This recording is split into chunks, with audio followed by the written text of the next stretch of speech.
Researchers examined the brains of 4 teenagers and found signs of CTE. Image courtesy of Boston University. A new study has found further evidence linking hits to the head rather than concussions to the onset of chronic traumatic encephalopathy, the neurodegenerative disease traced back to the kind of head trauma experienced by football players, other athletes and combat veterans. The concussion is really irrelevant for triggering CTE, Dr.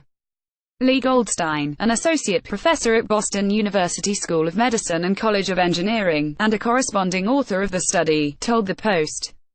It's really the hit that counts. Although that's the headline, this is the best scientific evidence to date, in fact some of the only scientific evidence that we have that that's so. This is the first really solid evidence that we have where we have controlled experiments where we can make that case very strongly and convincingly. The study, led by Boston University researchers and published Thursday in Brain, a peer-reviewed journal of neurology, analyzed the brains of teenagers with head injuries and used mice to recreate head trauma, revealing more about the origins of CTE and its relationship to traumatic brain injuries (TBI), concussions and subconcussive head injuries. The same brain pathology that we observed in teenagers after head injury was also present in head-injured mice. We were surprised that the brain pathology was unrelated to signs of concussion, including altered arousal and impaired balance, among others. Our findings provide strong causal evidence linking head impact to TBI and early CTE, independent of concussion. Goldstein said. The results may explain why approximately 20% of athletes with CTE never suffered a diagnosed concussion. The study's findings extend beyond athletics and the military. There are many vulnerable populations at greatly increased risk of repetitive head injury, including domestic abuse, incarcerated populations, homeless. Goldstein said. It's a big problem for the NFL, a bigger problem for amateur athletics and an even larger problem still for the greater public.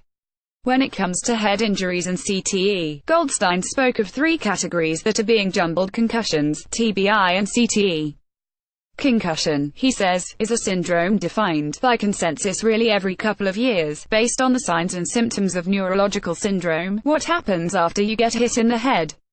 It's nothing more than that, a syndrome. You take one symptom from column A, one from column B, a TBI is different. It is an injury, an event, he said. It's not a syndrome. It's an event and it involves damage to tissue. If you don't have a concussion, you can absolutely have brain injury, and the converse is true. CTE is a bona fide neurodegenerative disease. It will progress independently of whether you have future hits, and a lot of people think that the injury is the disease and it's not. There is an injury and then it goes on to spread in the brain, like other neurodegenerative diseases. Which means that the focus on concussion doesn't prevent the development of CTE. My analogy for this is it's like having health officials focus on the hacking cough in smokers rather than the lung cancer. Goldstein said. A cough can be related to smoking. There can be many other causes of a cough. But the fact that you have or do not have a cough is irrelevant to whether you have cigarette-caused lung cancer. It's the same with chest pain and a heart attack.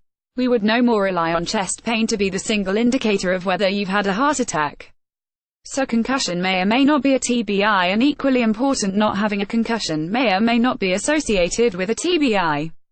A concussion doesn't tell you anything about a TBI, nor does it tell you anything about CTE. The cumulative effect of smaller heights is something that Goldstein and Dr. Anne McKee and others labeled the bobblehead effect in a 2012 paper on BLUS neurotrauma in the military. That effect is, Goldstein says, the injury on top of the injury, on top of the injury, and it means that the focus on concussion protocol, while important, may not prevent CTE. Concussion, according to Goldstein, is a minor subset of all hits. The vast majority are subconcussive, which the Concussion Legacy Foundation says are below the concussion threshold. The brain is shaken, but not so violently that the damage to brain cells is severe. Those are the ones to worry about, especially in young people. The researchers in the new study looked at the brains of 4 teenage athletes who had sustained closed head impact injuries anywhere from 1 to 128 days before death and found the results particularly alarming. 2 were 18 and 2 17. 2 died by suicide. 1 died suddenly 10 days after the second of 2 sports-related head injuries. The 4th succumbed after sustaining 3 sports-related concussions 26 days, 6 days and the day before death. The last concussion came during a football game in which the player absorbed a hard tackle and landed on his helmet. Analysis of their brains showed a range of post-traumatic pathology that included 1 case of early-stage CTE and 2 cases with abnormal accumulation of tau protein, a CTE marker typically found in small blood vessels in the brain. You get hit the first time and a minute later, you get hit again. We learned that from blasts because those happen in milliseconds. In football, it happens in minutes, tens of minutes or over a day or week. But the cumulative effect, when the brain is not fully healed, particularly in younger people, is really, really damaging. Goldstein said, and that's the problem. You won't see it by focusing on concussion. In fact, it's guaranteed that you won't see it. There are many players who are hit, who are hurt and who aren't getting help because it's clear that they're not at the level of concussion. Their brains are not in good shape and they go on to the next hit and the next one. The study was conducted by a Boston University research team that included scientists from Cleveland Clinic, Harvard Medical School, Lawrence Livermore National Laboratory, New York Medical College, University of California, Berkeley, University of Massachusetts Lowell, the Jackson Laboratory, VA Boston Healthcare System, Ben-Gurion University Israel, Dalhousie University Canada, and University of Oxford UK. It was funded by the U.S. National Institutes of Health, U.S. Department of Veterans Affairs, U.S. Department of Defense, U.S. Department of Energy, Boston University Alzheimer's Disease and CTE Center, University of California, Berkeley, WWE, National Football League, National Operating Committee on Standards for Athletic Equipment, European Union, Israel Science Foundation, Canadian Institute of Health Research, Andlinger Foundation and Concussion Legacy Foundation.